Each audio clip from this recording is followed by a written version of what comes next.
Hi, best friend, sister, girlfriend. It's your girlfriend next door, Andrea, your friendship coach, practicing friendship coaching. Website coming soon, but until that time, we are chatting here. Okay, so today I wanted to speak about friendships and social distancing. Friendship and social distancing. So right now, as you all know, you would have to be under a rock, basically. If you haven't heard about COVID-19, we're all being affected by it. So, one of the things that I was thinking about was, would the social distancing allow, because right now, let me back up in my mind. Right now, everyone's pretty much doing Facebook, Instagram, TikTok has become, it was already popular, but a lot of people are on TikTok now. And if there was another social platform that wanted to launch and become popular, this is probably the time.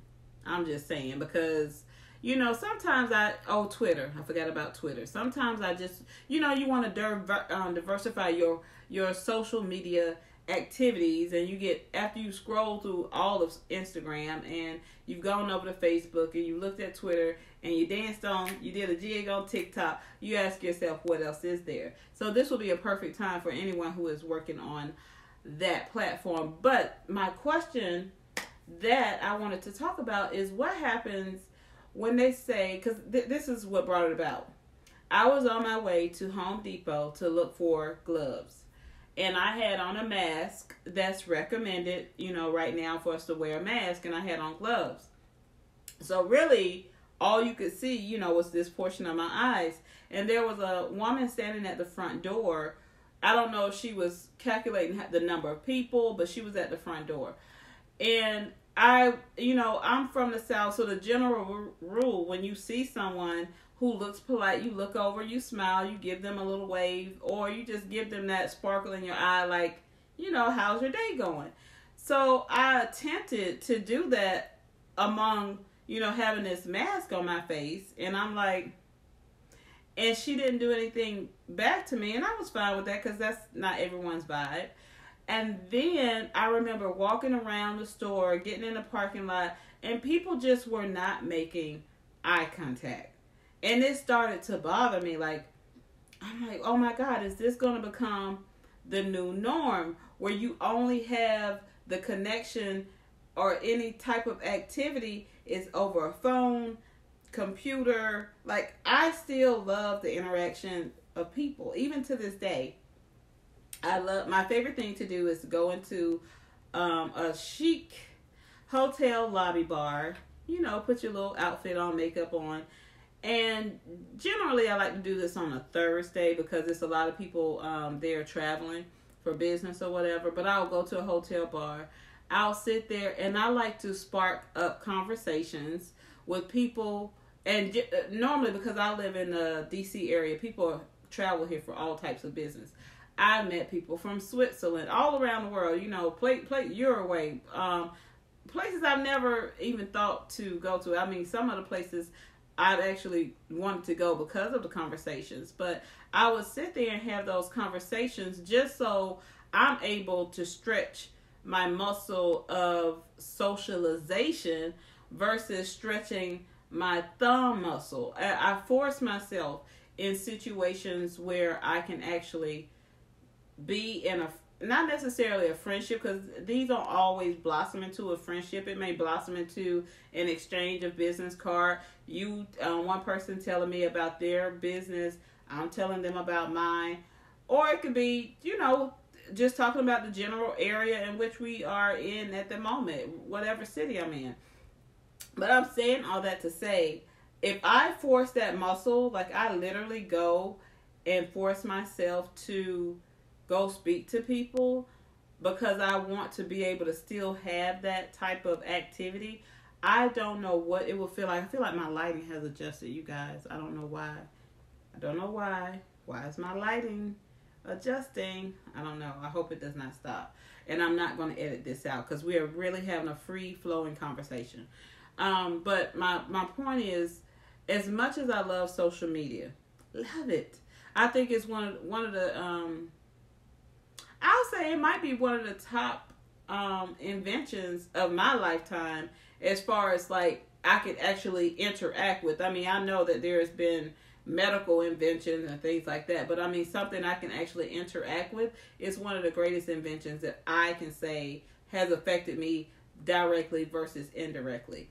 And but I will say this, when it comes to dating, when it comes to this lighting is bothering me. When it comes to dating, when it comes to friendship, it's almost like a lost art that we have right now. Like we don't the courtship time when men used to court you.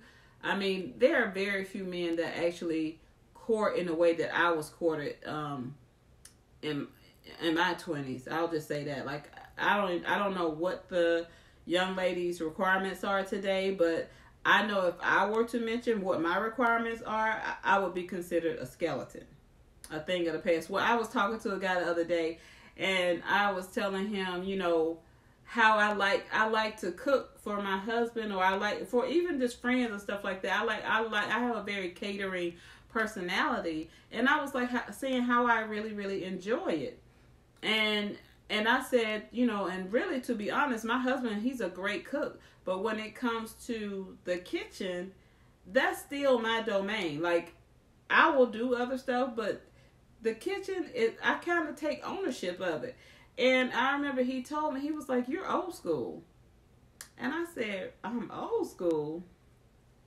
Well, call me old school, honey, because if my husband said he wants something to eat and I feel like cooking it, or vice versa, because he does it for me too, you have to do whatever you think is best for your relationship, first of all. So when he called me old school, I didn't really take offense to it. I was just taken aback, if you understand what I mean. I was just taken aback a little bit, like, wow, he considered. But that same guy would be honored probably if someone did something kind for him. Female, prepared a dinner, had the linens, everything laid out. Who would say no to that? It's not an obligation. It's a courtesy. And it's something that I like to do out of love. But let me go back to the social distancing, because that's what we were talking about. So anyway, I was thinking about, are we ever going to get back to, first of all, let's just start with I keep saying first of all. It doesn't matter. You my friend. You understand. What happened to the phone calls, you guys? I carried on a full 1.5 hour conversation yesterday via text. The person, I know they're younger than I am, they don't talk on the phone. And I was like, I got to the point that I had to go get my computer, because, you can type faster on your keyboard than, at least I can, than doing it on, because I'm a one-hand texter. And I was like, I had to go to my computer, because we were talking about TV shows, catching up with what's going on in life. It was just all this great conversation, but at the same time, I just felt like, what happened to hearing the projection in the voice, the laughter when something was really funny, instead of seeing a little ha-ha. I want to hear why, this is a sense, like we need to use it. I want to hear your voice. And I'm just wondering if all this social distancing, especially because they said that this may go on for quite some time, is it going to change the way, our society has already changed, but is it really going to make a permanent dent in how we interact with each other? Because as much as I enjoy being quarantined, being by myself, having me a good time, drinking my cocktail, turning the TV on, there is nothing like a human body in your presence. There is nothing like laughter. There is nothing like playing a game. There is nothing like, a hug, a kiss. There is nothing like any of those interactions. And I feel like it's going to get to the point where it's going to feel awkward. It's going to feel awkward, because I was listening to a radio show the other day, and this lady was a popular lady. She used to be on this show called Real World. Cannot think of her name, but she was saying on her radio show that she was quarantining in her home with her husband separately, meaning she said they don't sleep in the same bed anymore. They have different parts of the house, like they're separating from each other in the home. And I didn't quite understand that, because I'm thinking, if I thought this whole thing was, if you go out and I come back in, and you go out and I come back in, and we change, we wash, we sanitize, we do all that, then we still could come together. It's one that's 10 people or less. I mean, 10 people or less can congregate together. So when she was explaining that, it was the, when she was explaining that she was quarantining away from her husband, it was sad to me. Now, I know that I saw that Oprah was doing this with Stedman, but her justification to me was better. She said that she had been traveling, she had pneumonia, and her immune system was compromised. Stedman had been traveling, and because her immune system at the time was weak, they thought it was best that he stayed in a guest house. That makes sense to me. And maybe that lady on the radio show would have, if she would have expressed something more like that, maybe I would have understood. But you think I'm about to not sleep with my husband? I'm gonna be over there like Idris Elba and his wife. We gonna have COVID-19 together.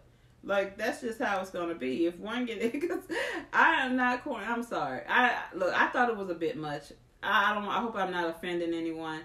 If you guys quarantine away from your husband, some women and men may even want and need the break. So kudos to you. But I'm hoping that this does not become a permanent situation. Out of this, I was hoping that we would yearn and miss each other so much that we would want each other. But, it seems like it's having the opposite effect, you guys. What do you think? I mean, when it comes to your friends, are you talking on the phone with your friends? Are you guys just texting? Are you Facebook messaging each other? Are you, now the one thing, oh my gosh, this is another thing. Have you turned on your Instagram in the evening time, morning, and you look at the top, and all you see is live, like everybody's live. Now, some of the lives, have been very informative, because I've been trying to catch a few of them. Some of them have been very informative, great information. Some have been very funny, entertaining. Some have been workouts. We can work out with each other, but you guys, it's still not human. It's still not human contact, human to human flesh contact, smile. As much as if you have a great personality and you're on YouTube, and you're on Instagram or Instagram Live, and your personality is able to capture an audience, that is great. But those people aren't able to speak back to you. You're talking, but you're not in front of an audience where a person can ask you a question. And I know they have the little, the little pop-up and all that, but I want to hear a person's voice. I just really like human to human contact. Now, the one, and this is the one we should have all bought stock into, is Zoom. Now, Zoom, I can get with, because at least with Zoom, we see each other. We can have an idea of your space and what your personality is like. We can ask questions. I've gone on a couple of Zoom happy hours, social type things and there were questions being asked like, what do you miss most about the days when we weren't quarantined? Most of the ladies was like, I miss getting my nails done. Some of them were even personal enough to say they missed their personal waxing. All of those things. And it was quite funny and fun. And so Zoom, that type of interaction, I think is more, I feel more of a human experience in that versus some of the things that I see on Instagram. Now, what Zoom could do, if they were smart, now you didn't hear this from me, Linda, but what they could do is make Zoom format more social, like, where people can actually start to get on, like you and I, for instance, right now, if you were watching my video, and I know they have, like, I could tag you in, but like if I could have multiple people at all, and I just let everybody in, and all of us start to have a conversation in respect of, you know, each other's not talking over each other like Zoom. So I will be in the middle, and if I let, you know, whoever signed up, we'll all be in it, but we don't know each other. See, with Zoom, you have to literally like give them something to invite them to a meeting. I want it where we don't know each other. We can you know, start talking to each other and all that stuff. If that already exists, somebody let me know, because I would love that type of format. That would be good. That would be really good. Anyway, you guys, that's how I feel about the social distancing. And I hope you guys are having, I don't know how many weekends we've been trapped in this house, but I hope everyone is doing well. Get up, put on some clothes that you like, feel fancy, even if you're at home. Now, this is not fancy. This is just one of your girlfriend next door sweatshirts. I normally, if you see me at a conference, I'll have something like this on. I always represent the brand, your girlfriend next door, Andrea. I love you guys so much. Thank you for listening.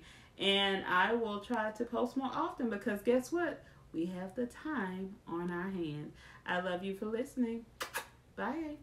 What I should say, ciao for now. I love that little term. Ciao for now.